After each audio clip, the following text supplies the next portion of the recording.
and welcome to Faith and Flour. I'm Robin. In today's video, I have a lot going on I want to share with you. I want to show you what's been happening with our home projects, and of course, I've got some homemaking inspiration and encouragement for you. But before we get started, I want to let you know what's been happening these last couple weeks that have kept me away from YouTube. First of all, we have had loads of construction happening around here. Our roof on our house, on our large garage, which we also call our hangar, and the shed on our property all needed new roofs due to hail damage that we had back in the fall. So that's been happening. Our hangar is getting an even bigger renovation, and I will let you know a little bit more about that later. But it has been incredibly loud around here, getting a new roof put on. And also just a lot of things to coordinate with lots of things happening all at the same time. And so I just needed to take a break last week. It would have been really impossible to film anything, do voiceover or edit. So just as I was getting back on track, I got food poisoning. And I just want to thank all of you for all of your sweet messages. I really appreciate your words of encouragement and your prayers. I feel almost 100% back to normal now, so praise be to God for that. And I just wanted to let you know what happened because I think it could be a great cautionary tale.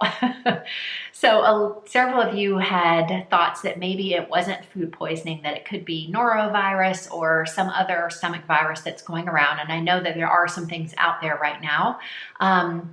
But I'm pretty sure that it's food poisoning, and I'll tell you why. So no one else in my family got sick, so that did make it harder to pinpoint food poisoning as the cause. But I'll just start from the beginning and let you know why I think it's food poisoning. So I had bought chicken thighs for dinner earlier in the day and brought them home, put them in the refrigerator. I'm 5 minutes from the grocery store, so they never had an opportunity to get warm. I took them out of the refrigerator and put them on a sheet pan to bake.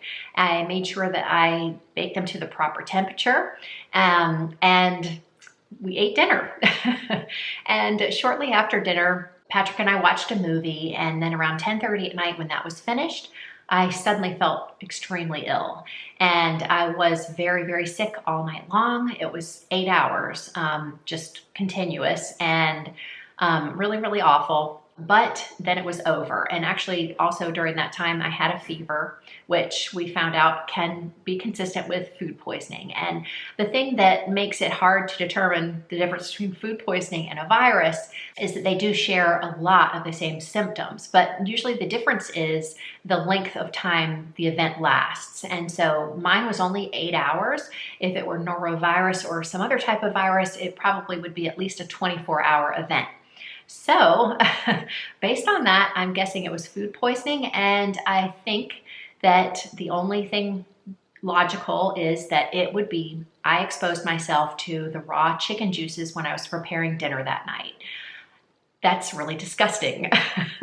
And I've been racking my brain to figure out where I went wrong because I, just like you and most everybody, has been taught the proper measures for making sure that there isn't cross-contamination in the kitchen when handling raw meats. And to think about ingesting something like that really disgusts me. And it's something that I definitely do not want to repeat. I want to make sure it does not happen to anybody that I serve food to. So I will probably take a few extra precautions, like maybe wearing some disposable gloves. So that's where I am going forward. And I just thought that it would be nice to share that with you so that you could keep that in the forefront of your mind as you are preparing dinner for your family. I also recently watched a documentary on Netflix. Actually, my mother-in-law had suggested it. It's called Poison. And I will link it down in the video description box for you in case you're interested in watching it. Patrick and I had started watching that a couple of weeks ago, and we only had time to watch about half, and we planned to see the rest later and hadn't gotten around to it, but I did finish watching it after I was sick, and I just found it really interesting. I won't say that I necessarily learned anything new about food preparation in the home, but I did learn a lot more about the food industry and the problems with our food production here in the United States. So it's good to know those things, and I did find it very informative. But in any case, I like I said, was very, very sick. I don't want to repeat that. I lost about 4 pounds in that short period of time, but it was just water weight, and I've put it all back on. I feel fine now. I was able to slowly rehydrate myself and, start eating regular food again. So I'm good to go. And I just, again, want to thank you all so much for all of your sweet comments and your thoughts and prayers. And so let's get started on today's video. The arrival of the bluebonnets are the sign that spring has officially arrived in Texas, and they are out in full force right now. And along with that, there has been a lot of activity and excitement, first with the painting of our home's exterior, and now the new roofs going on and the hangar renovation.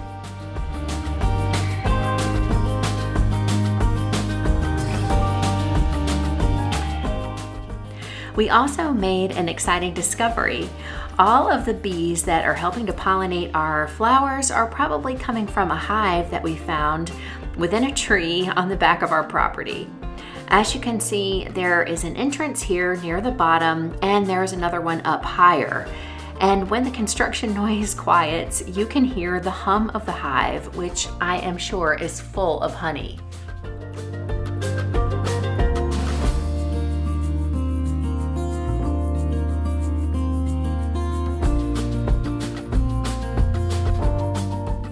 We decided to replace the asphalt shingles on our roof with metal. The metal arrives in coiled sheets, which are fed onto a machine that presses each sheet according to the pattern that we chose, and the edges are bent so that they can be interlocked as they are installed. And then they are cut to the lengths that correspond to the measurements of our roof. At the same time, the workers replaced the metal sheets on our hanger one by one, taking off the old and installing the new.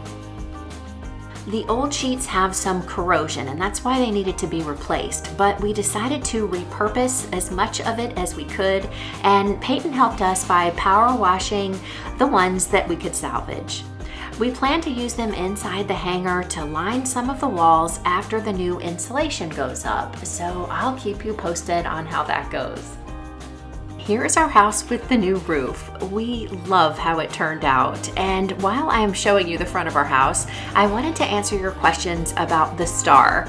So we live in Texas, known as the Lone Star State, and that is nicknamed after the state flag.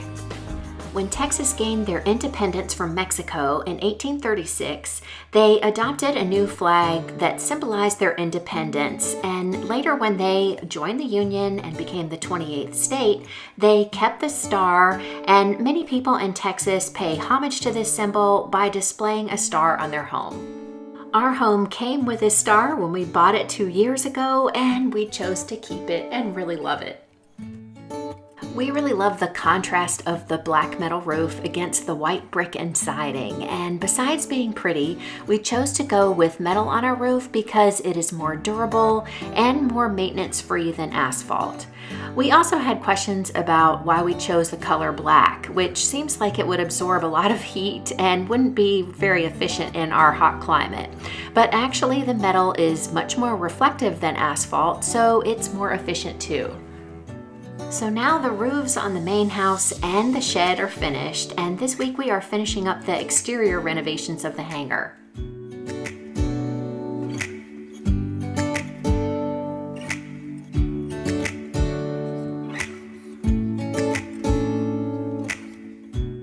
Meanwhile, inside, I have been experimenting with some new bread recipes using my bread machine.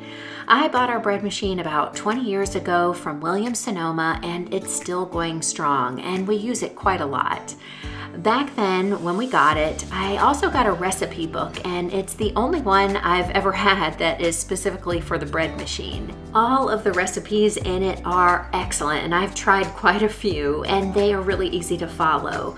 But this one is a new recipe for oatmeal bread that I found online, and I wanted to share it with you because it is so good and very easy. I will put links to my recipe book because the other recipes I'm going to show you later are from there, and link to this recipe down in the description box. Start by adding the old-fashioned oats to the bottom of your bread bowl and then pour in boiling water. You let that soak for a bit, and then once it's cool, you add in butter, salt, honey, dark molasses, an egg, bread flour, and then your instant or bread machine yeast. The link in the description box will have all of the measurements and the instructions for you, but when you have a bread machine, it couldn't be easier. You basically just layer all of the ingredients in and then set it. It does all of the kneading and the rising and the baking for you. It really is one of the best inventions in my opinion. Making bread by hand is so much fun and it's very rewarding. But when you just don't have the time or energy, you can still make amazing bread at home. And this bread, according to Patrick, is the best I've ever made. I love it too because it has a very light texture with just a little bit of chewiness from the oats, and it's also a bit sweet from the honey and molasses, which you can adjust if you prefer. And it's great for toast or sandwiches, plus it stays moist for several days and freezes very well. Here I am measuring the flour using my kitchen scale. I definitely prefer weighing out flour. I find it to be so much easier. But as you'll see later, sometimes converting a recipe from cup measurements to grams isn't always accurate. But for this recipe, it worked really well. In fact, perfectly. I measured 360 grams to equal the 3 cups of bread flour in the recipe. And like I said, it worked perfectly. My bread machine is very basic. Newer ones have tons more options, even settings for sourdough, which I think is amazing.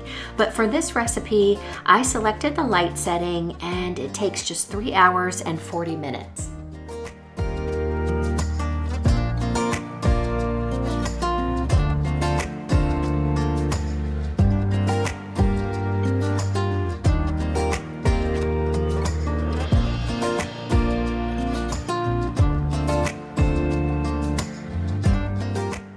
I made this loaf in the evening and cut it the next morning. Because of the shape of my bread pan, I like to cut it lengthwise first and then slice it, making more manageable slices.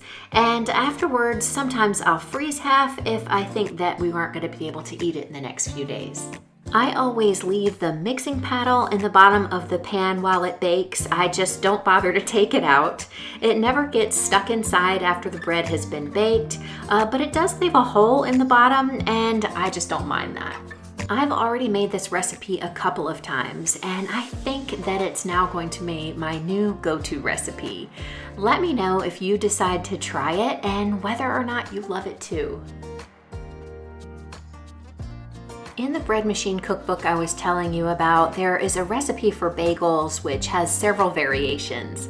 I used to make them often, but I haven't in a very long time. So this week I gave them a try again. Making bagels isn't hard, but it does require the extra step of boiling the formed and risen dough in water with a bit of sugar before baking. That's what gives them their distinctively chewy texture.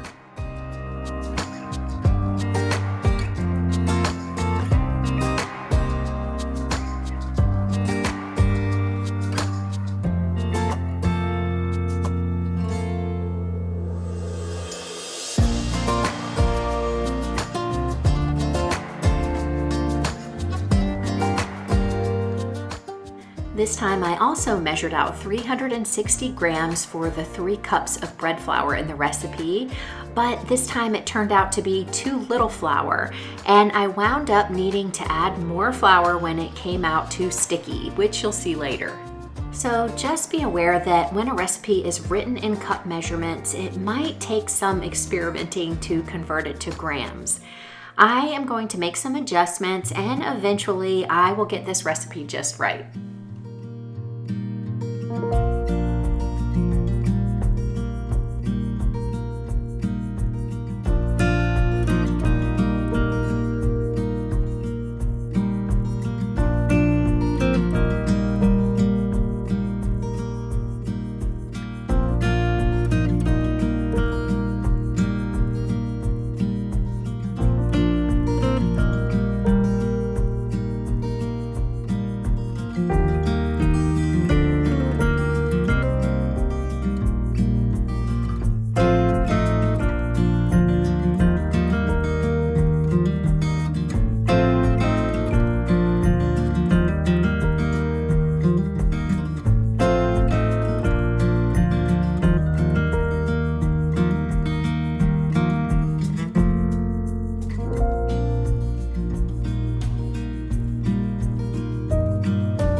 For recipes like this, where you want to form the dough by hand and then bake, you can still let the bread machine do all the work of mixing, kneading, and rising. So I selected the dough cycle, and that takes an hour and 40 minutes.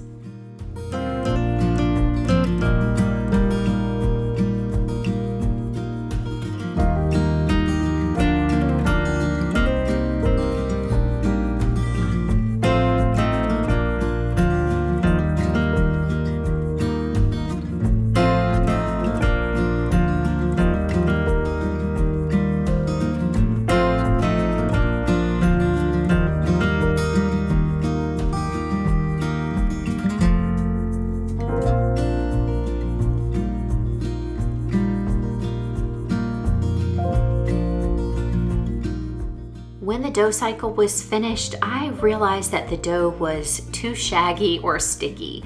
So I added about a 1/4 cup more of flour and put it back in the machine on the short dough cycle, which is about 18 minutes. And then the consistency was much better, and I divided the dough into 8 pieces and formed them into rings.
Our oven comes with a proofing mode, which I really love to use. So I put the dough in there, and that way it can rise at the perfect temperature.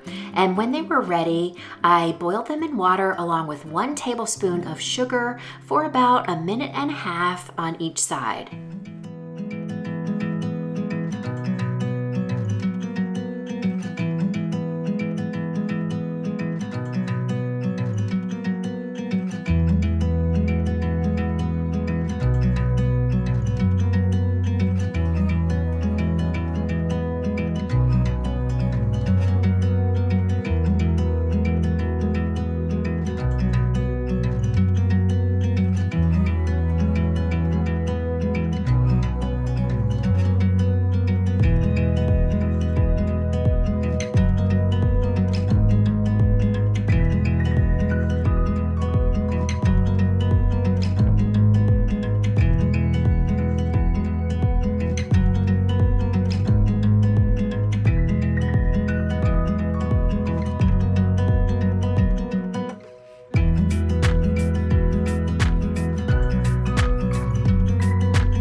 Once they were boiled, I gave them an egg wash and then sprinkled them with some everything but the bagel seasoning, of course.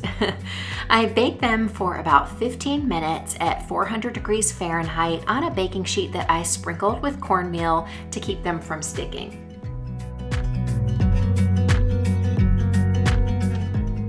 And they came out so good. Not perfect, but after figuring out the right amount of flour and practicing my technique a little, I think they will be close to perfect, and no matter how they look, they taste amazing.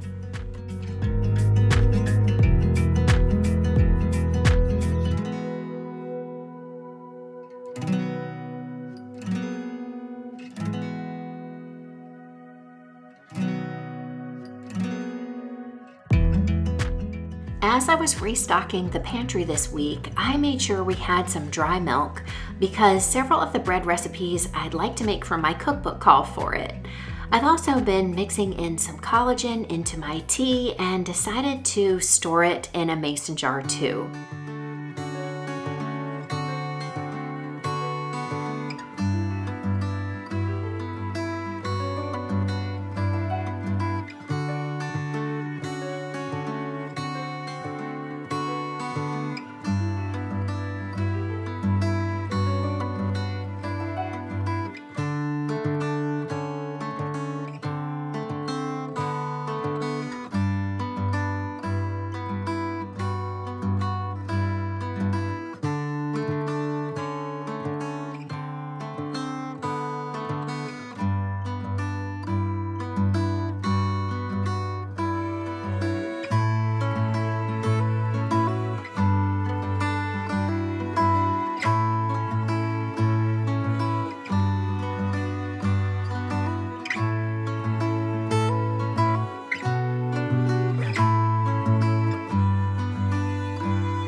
Once they were labeled and put away, I took a minute to refill a few other things that were running low. I find this to be a really good way to be sure I have all of the ingredients that I use often here in the kitchen where I have easy access, and it helps me to keep on top of what I might need to buy more of on my next grocery store or Costco run.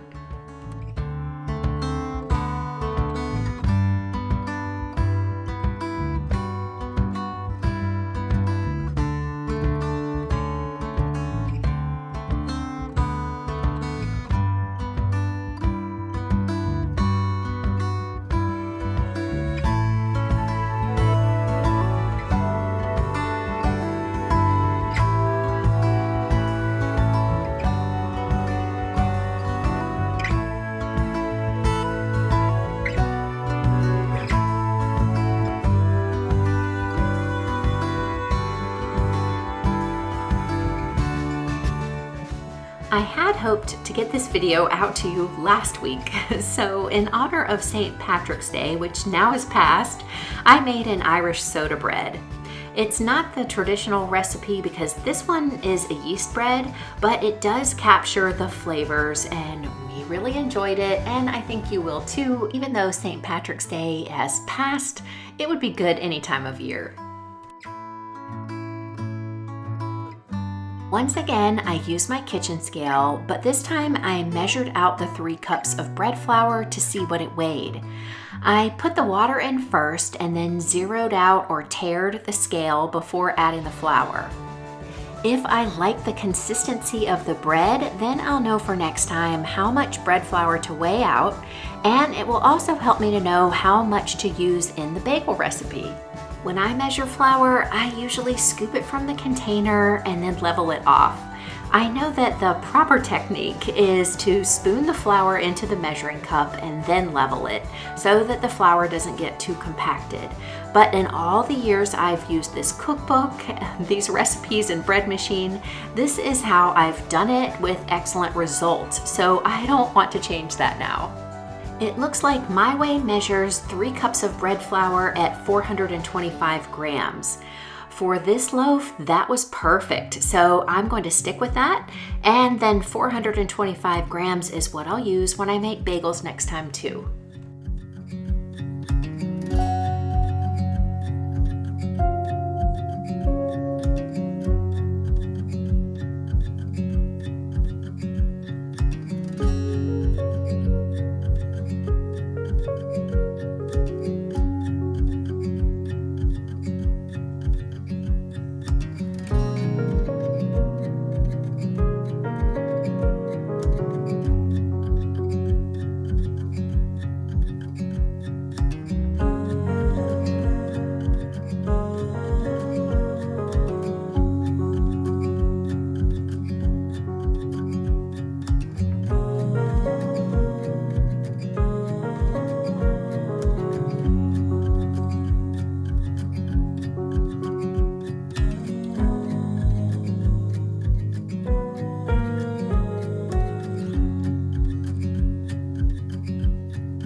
this base recipe would be excellent by itself, but the golden raisins and caraway seeds, both of which you can omit if you like, I think take it over the top. I love it for breakfast with some butter or with afternoon tea.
Just as our roof was complete, we had some Texas hard spring rains to test it out, and fortunately they passed the test and kept everything nice and dry.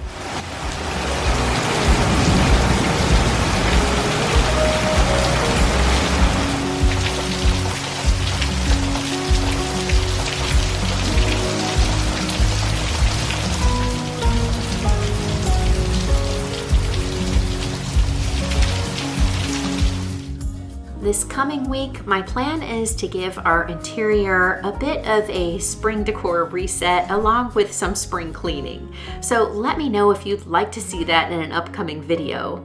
For now, I'm going to start with a table. I am using this cute runner for Easter and some new faux tulips to refresh our table.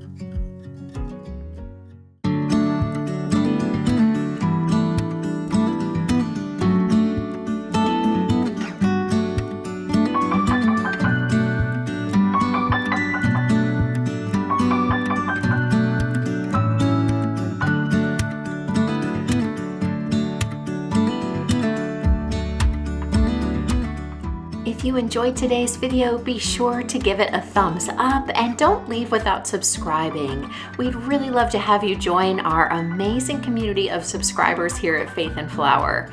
It's absolutely free and easy. All you have to do is click on my picture.